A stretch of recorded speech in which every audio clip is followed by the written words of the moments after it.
The new BMW 530e is less expensive than a standard 530i. How is this possible? We have all the details on this episode of Driving Sports. The car we're looking at today is where luxury and economy unite. This is the 2018 BMW 530e plug-in hybrid. So what's the difference between a plug-in hybrid and a regular hybrid? Well, the regular hybrid, it always uses gas and electric all the time. However, this one, because it has extra batteries, means that it can go up to 20 miles without ever using a drop of gas. As you see it here with a number of really nice options, you're looking at just south of $70,000. But you do get quite a lot for that. Under the hood is BMW's xDrive system. What that contains is an inline turbo 4 and an electric motor for a combined output of close to 250 horsepower. Back here is regular gas, and up front we have the electric charging port. The 9.5 kilowatt-hour lithium-ion batteries encroach slightly into the cargo area, dropping capacity from almost 19 cubic feet down to 15. Pull a lever and even larger items can still fit with ease. Now you do get a small cubby under here for some groceries, and over here is a level 2 charger so you can plug into a traditional outlet when you're on the go. There is no spare tire since the 530e gets run flats standard. The second row is roomy, even for an adult. Passengers are also treated to heated seats and a fold-down armrest with a pair of cup holders that fold out origami style. Chances are, if you're considering buying the 530e, you're more likely to be a driver and not a passenger. So it's fitting that the driver's seat is one of the best in the house. Now inside this BMW 530e, it is exactly what you want in a car interior. You got this really nice leather, wood grain, metals, plastic. Everything is super high quality to the point where I don't know how it could get much better than this. Now I hear a chime, but I don't hear anything else because, well, it's a plug-in electric. That means that its primary personality is that of an electric car. Now, if I want to drive all the time in electric and I don't want the gas motor to kick in at all, I simply hit the xDrive button down here. You're looking at one engine is an inline turbocharged 4, and then the other is an electric motor that puts out 111 horsepower all by itself. Combined, you're looking at about 248 horsepower. Of course, the EPA does rate the combined economy of the hybrid drivetrain, and you're looking at 67 mpges, which is a gas equivalent number they come up with. That puts it pretty much mid-pack with other plug-in hybrids. So it's not as good as the 2018 Ford Fusion Energy's 97 mpge, but it is much better than the Mercedes C350e's measly 51 rating. Let's go through some of the things that are really unique in this vehicle.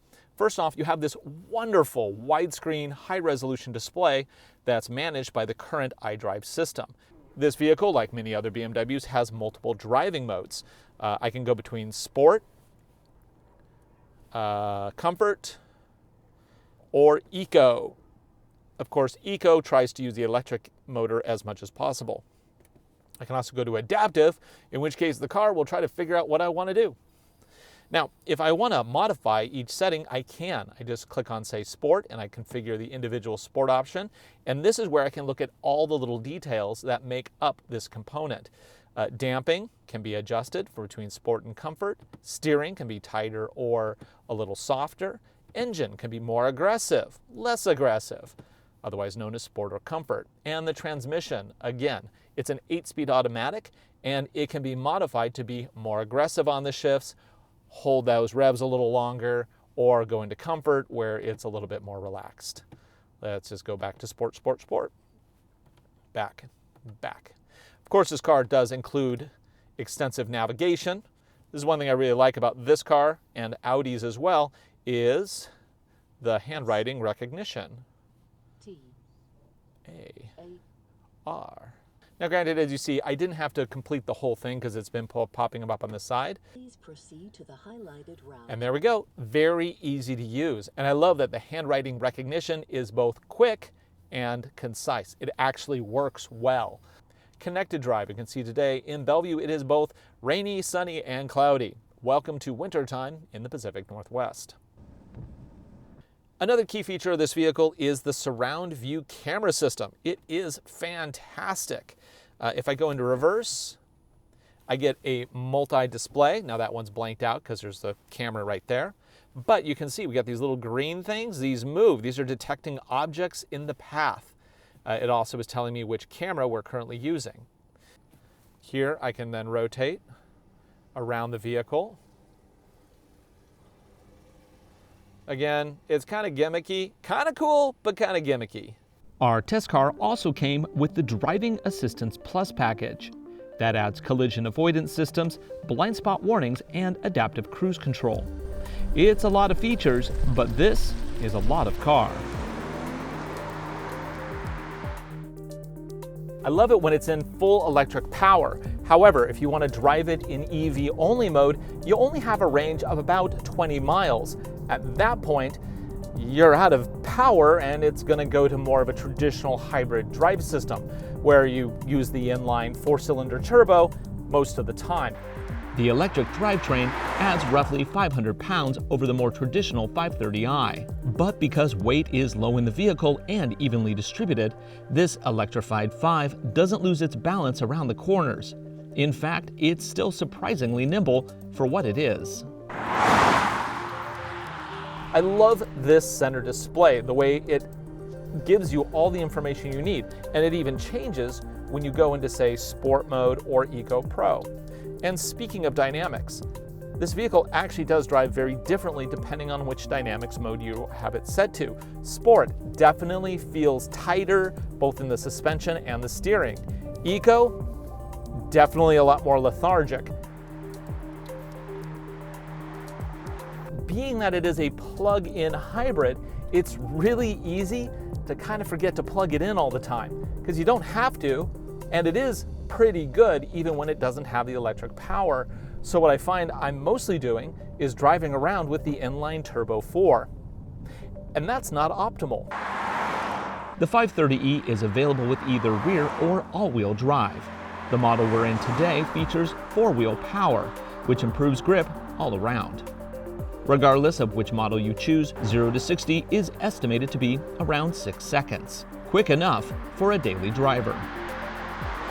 I like the iDrive, but there are a couple problems with it. When you gesture your hand, let's just say you're talking to somebody and you're gesturing your hand. Well, it picks that up as a gesture to either turn the volume on or to mute the stereo. It doesn't always do what you want when you want it, and it's easy to forget that gestures are enabled. So what I do is I just turn that off. But it is a feature that I feel like I'm kind of paying for, but I just don't like to use. And because honestly, is this the best way to do it? Or should I just reach up here and hit the knob and be done with it? I prefer the knob, to be honest. The gesture control system does come with the premium tier package. This also brings heated seats, the power tailgate you saw earlier in the review, and keyless entry, features that should really be standard at this point. So even though you may feel like you're paying extra for gesture controls, the fact is it's part of a package you want anyhow. Another annoying thing about this car is this is my mobile phone. It's an iPhone 7 Plus. It is not that heavy. Yet, if I put it on the seat right here, it'll give me an error saying that I need to tell my passenger to put their seatbelt on. How many passengers weigh, what is this, 12 ounces? That's ridiculous. Perhaps the best reason to consider the 530e is the fact that it is the same price as a comparably equipped 530i. That's right, you get the electric drivetrain basically for free. Add in government subsidies, which currently totals $4,668 in credits, and that makes this plug-in electric the significantly cheaper option. For the price, you're gaining extra torque and economy with the option of running full electric on short trips. Now, there are some downsides. The 530e does include a smaller fuel tank, and then there's the slight reduction in cargo area. If you don't mind these compromises, the 530e might just be the plug-in electric you've been waiting for. For Driving Sports TV, I'm Ryan Douthit. Thanks for watching. Be sure to subscribe right here for more videos from Driving Sports TV.